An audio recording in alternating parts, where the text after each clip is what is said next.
नमस्कार दोस्तों, मैं बहुत बहुत स्वागत करता हूं आप सभी का एक बार फिर से आपके अपने ही banking YouTube channel everyday banking में, जहां पे आपको अलग अलग बैंकों के प्रोडक्ट्स, उनके सर्विसेज के साथ साथ और भी बहुत सारे फाइनेंशियल इंफॉर्मेशन दिए जाते हैं। और दोस्तों 2024 आ चुका है, ऑलमोस्ट पूरा जनवरी, आधा फरवरी बीत चुका है। ऐसे में दोस्तों बहुत सारे ऐसे लोग जो कि अपना एक नया बैंक खाता, अपना एक न्यू सेविंग्स अकाउंट ओपन करवाने का सोच रहे हैं, लेकिन वो डिसाइड नहीं कर पा रहे हैं कि उनके लिए उनकी ज़रूरत के हिसाब से, उनके जो भी रिक्वायरमेंट्स हैं, जो उनकी इनकम है, जो इनका लाइफ स्टाइल है, उसके अनुसार उन्हें कौन सा bank as a savings account के लिए चूज़ करना चाहिए। तो ऐसे में दोस्तों आज के इस वीडियो में हम कंप्लीटली बात करेंगे कि अभी 2024 के अंदर आपकी ज़रूरत के हिसाब से, आपकी रिक्वायरमेंट के हिसाब से भारत का सबसे बेस्ट बैंक कौन सा है।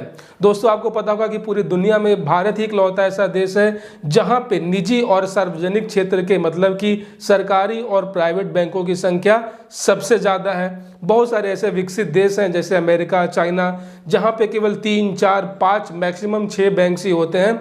लेकिन अपने भारत में सरकारी और प्राइवेट को अगर जोड़ दिया जाए, छोटे बड़े बैंकों को जोड़ दिया जाए, तो इसकी संख्या लगभग 25 से ज़्यादा है। ऐसे में लोगों के पास ऑप्शंस काफ़ी सारे हैं, वैरायटी काफ़ी सारे हैं, लेकिन उनमें से सबसे बेस्ट कौन सा है, ये थोड़ा सा चूज़ करने में हमें किन किन बातों का ध्यान रखना चाहिए, ये आज के इस वीडियो में हम बात करेंगे। सो दोस्तों देखो, जब भी कोई बैंक अकाउंट अगर हम ओपन करवाने जाते हैं तो जाहिर सी बात है बैंक अकाउंट हम तभी ओपन करवाएंगे जब हमारे पास कुछ पैसे होंगे जिसे हम सेव करने का जो है वो सोच रहे होंगे। तो सबसे पहले यहाँ पे जो भी बैंक चूज करने की बात आती है ना, तो वहाँ पे भरोसा, एक ट्रस्ट नाम की चीज़ होती है, ये सबसे ज़्यादा इंपॉर्टेंट होता है। और सबसे बड़ा फैक्टर जो है यही प्ले करता है कि हमारा उस बैंक के साथ भरोसा होना चाहिए कि हमारे पैसे जो हमने वहाँ पे डिपॉजिट करके रखे हैं वो बिल्कुल फुल प्रूफ सेव हैं। और दोस्तों अगर भरोसे की बात करें तो वहाँ पे सरकारी बैंकों का जो नाम है वो सबसे ऊपर आता है, क्योंकि सरकारी जो भी चीज़ पब्लिक सेक्टर है, जो सरकार के अंडर में है, तो उसके ऊपर हमें क्या है ना कि ऑटोमेटिकली एक तरीके से ट्रस्ट पैदा हो जाता है, एक तरीके से भरोसा पैदा हो जाता है। तो ऑलमोस्ट लगभग 10 से 11 जितने भी सरकारी बैंक हैं, जैसे कि SBI हो गया, PNB हो गया, केनरा बैंक हो गया, यूनियन बैंक ऑफ इंडिया हो गया, बहुत सारे ऐसे और भी बैंक्स हैं, लाइक यहाँ पे केनरा बैंक के साथ साथ यूको बैंक हो गया। तो ऐसे बहुत सारे बैंक्स हैं जिसमें आप एक भरोसा, अगर आप केवल भरोसे के ऊपर जा रहे हैं तो आप सरकारी बैंक चूज करना। लेकिन दोस्तों अगर आप एक यूथ हैं, अगर आप एक टीनेजर हैं, अगर आपने अभी अभी अपना कैरियर स्टार्ट किया है, तो यहाँ पे थोड़ा सा जो है आपको रिस्क लेना होगा और आपको प्राइवेट बैंकों की ओर भी जाना चाहिए। दोस्तों देखो, यहाँ पे केवल बात होती है प्राइवेट और गवर्नमेंट की, लेकिन ये जितने भी सारे बैंक्स होते हैं ये सभी जो है RBI के गाइडेंस के अंदर में ही काम करती है। जो रूल्स प्राइवेट बैंकों के लिए है, सेम वही रूल सरकारी बैंकों के लिए भी है, क्योंकि इन सभी को जो रेगुलेट करता है वो करता है banker of the bank, RBI। तो यहाँ पे इस प्रकार का कोई भी मन में संदेह नहीं होना चाहिए कि ये सरकारी बैंक है तो हमारा जो पैसा है वो उसमें सेव है, ये प्राइवेट बैंक है तो ये कभी भी भाग सकता है, ऐसा कुछ नहीं हो सकता है। और दोस्तों भारत में अभी तक फिलहाल कोई भी बैंक जो है लोगों को पैसे लेकर नहीं भागी है, अल्टीमेटली लोगों को उनके पैसे मिल गई हैं। तो यहाँ पे बिल्कुल भी आपको घबराने की जरूरत नहीं है कि आपका जो पैसा है वो प्राइवेट बैंक वाले हैं वो लेकर भाग जाएंगे। तो यहाँ पे गाइस अब जमाना टेक्नोलॉजी का है, जमाना अब स्मार्ट बैंकिंग का है, डिजिटल बैंकिंग का है।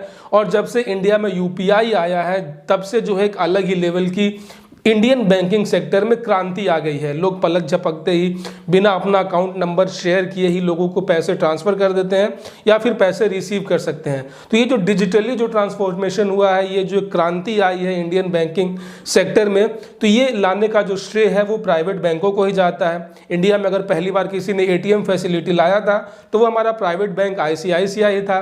पहली बार किसी ने जो है नेट बैंकिंग की सुविधा का जो शुरुआत किया था तो वो हमारा प्राइवेट बैंक HDFC बैंक ही था। पहली बार किसी ने टैप एंड पे सर्विस, मतलब कि आप केवल डेबिट कार्ड को टच करो और पेमेंट हो जाएगा, तो इसकी शुरुआत भी इंडसइंड बैंक जो कि प्राइवेट बैंक है उसने की थी। तो ये जो नया नया जो इनोवेशन है ये प्राइवेट बैंक से करते हैं, बाद में जो भी सरकारी बैंक है वो उसको फॉलो करते हैं, क्योंकि उनका जो रिसर्च और डेवलपमेंट टीम जो है उतना एडवांस नहीं है जितना कि प्राइवेट बैंक है। सो गाइज, अगर आप सिर्फ और सिर्फ भरोसे के नाम पे ही जाना चाहते हैं तो यहाँ पे भरोसे का प्रतीक जो है SBI है। नो डाउट इंडिया का सबसे पॉपुलर बैंक है, सबसे बड़ा बैंक है और कहीं ना कहीं लोगों का भरोसा भी है इसके साथ।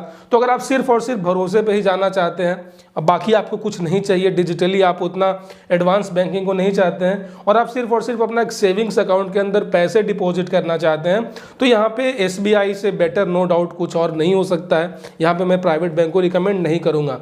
लेकिन अगर आप टेक्नोलॉजी को प्रीफर करते हैं, अगर आप latest UPI, net banking, credit card, debit card, internationally अगर आप ट्रैवल करते हैं, तो यहाँ पे आपको पहला जो प्रेफरेंस है वो प्राइवेट बैंक को देना चाहिए। और प्राइवेट बैंक के अंदर मैं पर्सनली आपको गाइड करूँगा दोस्तों कि यहाँ पे HDFC बैंक, जो कि मार्केट कैपिटलाइजेशन के अगर तौर पे देखा जाए तो इंडिया का सबसे बड़ा प्राइवेट बैंक है और जो टोटल इसकी कैपिटल है वो सरकारी बैंक SBI से भी कहीं ज़्यादा है और साथ ही साथ बहुत सारे ऑफर्स देती है, बहुत सारे इस पे एक वैरायटी है और इंडिया में हर दूसरे व्यक्ति के पास जो क्रेडिट कार्ड होल्डर है उसके पास HDFC बैंक के ही क्रेडिट कार्ड होते हैं। तो ऐसे में अगर आप UPI करते हैं, अगर आप क्रेडिट कार्ड के शौकीन हैं, तो यहाँ पे जो है आपको अपना एक अकाउंट HDFC के अंदर खुलवाना चाहिए। काफ़ी आकर्षक यहाँ पे इंटरेस्ट भी पे करते हैं, साथ ही साथ आपको बहुत सारे डिजिटल बैंकिंग का बेनिफिट भी आपको मिल जाता है। तो गाइज, अगर एक और पैमाना अगर देखा जाए कि अगर आप चाहते हैं कि आप अपने सेविंग्स अकाउंट से कुछ अर्निंग करें in the form of saving interest, क्योंकि बैंक जो है सेविंग्स अकाउंट के ऊपर आपको कुछ ब्याज देता है, तो अगर आप चाहते हैं कि आपको ज़्यादा से ज़्यादा मैक्सिमम से मैक्सिमम बेनिफिट मिले, तो दोस्तों यहाँ पे मैं आपको बता दूँ सबसे ज़्यादा जो फिलहाल अभी यहाँ पे AU स्मॉल फाइनेंस बैंक, जो कि अप टू 7% तक का आपको इंटरेस्ट पे कर रहा है। जहाँ पे नॉर्मली जो SBI है, PNB है, ये आपको 4.5 to 5.5 मतलब कि मैक्सिमम से मैक्सिमम 5% तक का ही यहाँ पे आपको इंटरेस्ट मिलता है। तो वहाँ पे AU स्मॉल फाइनेंस बैंक जो है ये आपको अप टू 7% आपको इंटरेस्ट देता है।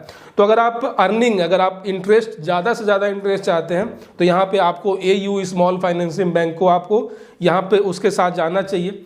गाइज, अगर आप एक स्टूडेंट हैं और आपका कोई रेगुलर सोर्स ऑफ इनकम नहीं है, अगर आप अपने घर वालों, अपने पेरेंट्स के खर्चे पे अभी फिलहाल पल रहे हैं और आप एक स्टूडेंट हैं, आपका कोई भी एक रेगुलर सोर्स ऑफ इनकम नहीं है, तो यहाँ पे आपको एक ऐसा बैंक चूज़ करना चाहिए जिसके ऊपर आपको कोई भी मिनिमम एवरेज बैलेंस मेंटेन करने का जो है बर्डन ना रहे, क्योंकि जितने भी प्राइवेट बैंक्स हैं वो सभी जो है आपको सेविंग्स अकाउंट के साथ मिनिमम बैलेंस मेंटेन करने के क्राइटेरिया के साथ आते हैं, जो कि मिनिमम 10,000 रुपये हैं।